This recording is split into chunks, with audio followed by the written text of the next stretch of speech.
Hi, mimi ni Kevo wa Fish Cages. Welcome to our YouTube channel again. I urge you to like our videos, subscribe, please do subscribe, leave a suggestion, leave a comment, leave a piece of advice. We welcome you.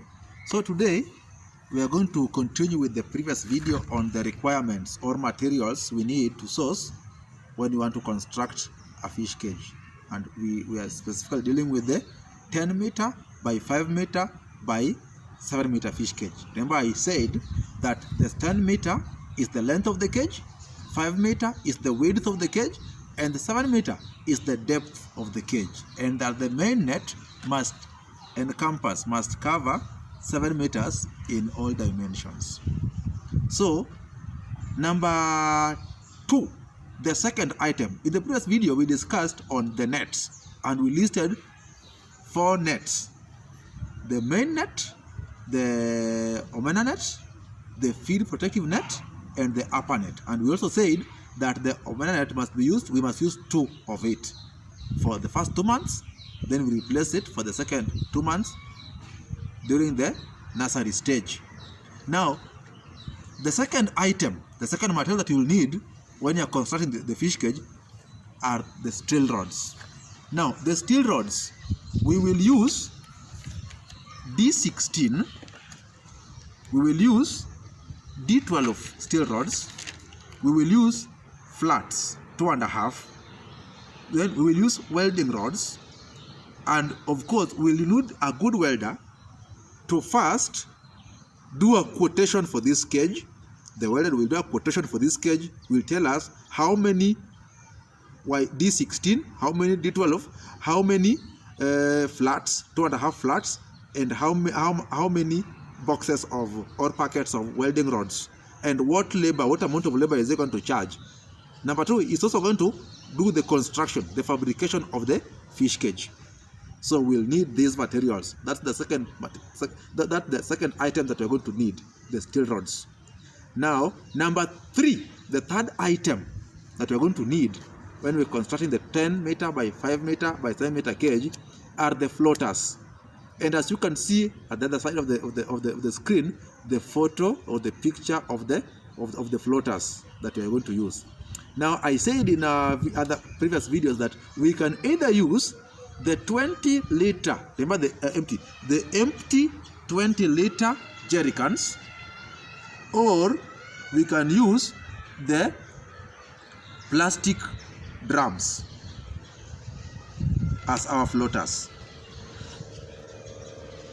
The 20 liter jerry cans are, however, cheaper.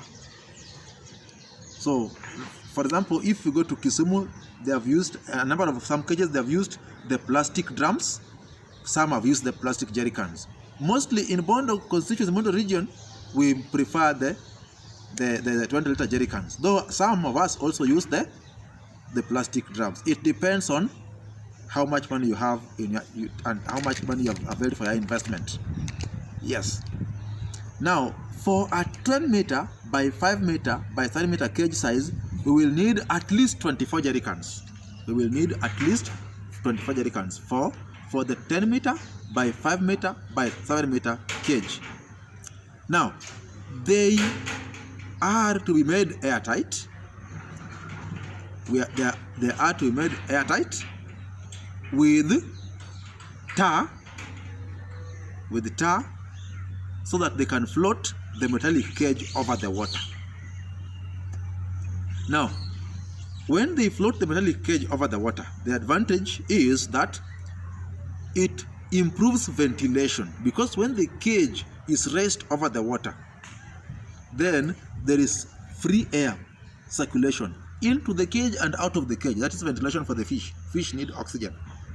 Again, when the metallic cage is raised above the water, it preserves the life of the metal, because it doesn't rust. It doesn't get into contact with the water frequently. Now, number 4, the fourth item that we need are the sinkers. Now, we'll need, again, these sinkers, you can see there, we can see the image, the photograph of the sinkers on the downside of the screen. Now, we have two types of sinkers. We have the small-sized concrete sinkers and the large-sized concrete sinkers. Both are made of concrete. The small-sized sinkers are used to hold and to spread out the net, the main net, into square, circular, or rectangular shape as you have designed it, so that the fish have ample space for swimming and for living. Then we have the large size sinkers. These are heavy, very heavy, and they are used to sink down or to hold in position the metallic cage so that it can't be swept away by water waves. No matter how strong the waves are in the water, no matter how strong the winds rage, these sinkers, the large size concrete sinkers, will hold the fish cage in position. Remember, this also helps in identification. This also helps in identification so that you can come back and find your cage where you placed it. So this helps you to identify your cage. You can't come tomorrow and find your cage has been moved somewhere else. Yeah, that will help in identification. Now, you can see the pictures for the small-sized sinkers and the large-sized sinkers on the other side of the screen. Number five, we'll need to avail the fastening materials. The fastening materials. Now, the fastening materials will use the ropes, which are nylon rolls. We'll use the threads, the fisherman's thread, the one they use in sewing the nets, the fisherman's thread. And then we'll use the tannies. I've said I don't have a better word for it, tannies.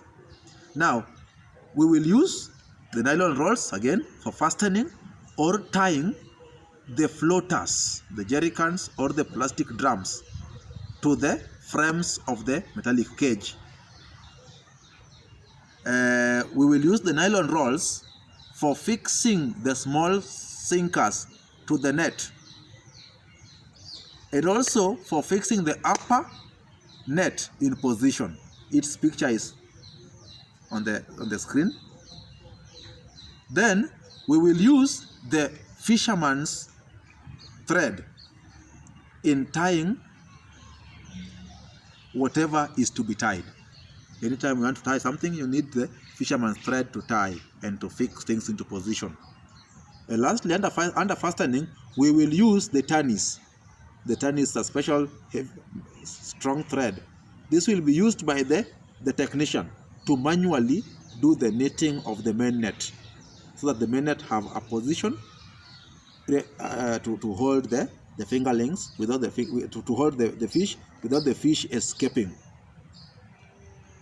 Again, you can see the photograph of the tannies on the screen. Now, lastly, number 6, we will need labor. We will need to pay the labor who will do the welding, the carrier boys who will lift the cage from where it was welded to the beach, where it will be now dipped into the water. And then we will need to pay those who will do the installation. We will also need to pay a massive boat, a massive engine boat that will tow. It have rotor yoke cage. Will tow the cage to the exact position in the water or in the lake where it will be fixed and anchored. Finally, we will need to pay the beach management unit, the BMU, the beach management unit, for booking and membership into the Fish Cage Owners Association. Wapendwa, we have come to the end of our video. Remember to like our video. Remember to subscribe. Do subscribe. Remember to give a comment, leave a comment, advise us on the next topic we need discussed. Thank you so much. Subscribe. Thank you for now. God bless you. Thank you. Bye.